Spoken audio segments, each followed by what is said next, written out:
Hey guys, just wanted to show you my tool belt. Nothing fancy, just a leather tool belt. It has 3 pouches and a hammer holster.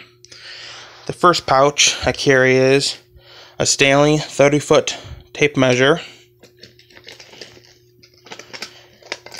6-in-1 screwdriver, a square, utility knife, Master Force, holds 5 blades, pretty decent. Carry 2 pencils, nail puller, a Sharpie, a blue and a black, chalk box, and a drill bit extender.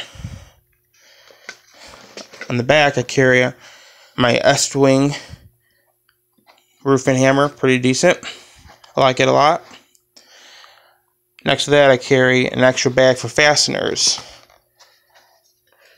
On the left I have a 3 fastener pouch with a speed square slot in it, or rafter square. In the front I carry 2 nail sets, a large and a small. That's pretty much it. Thanks for watching.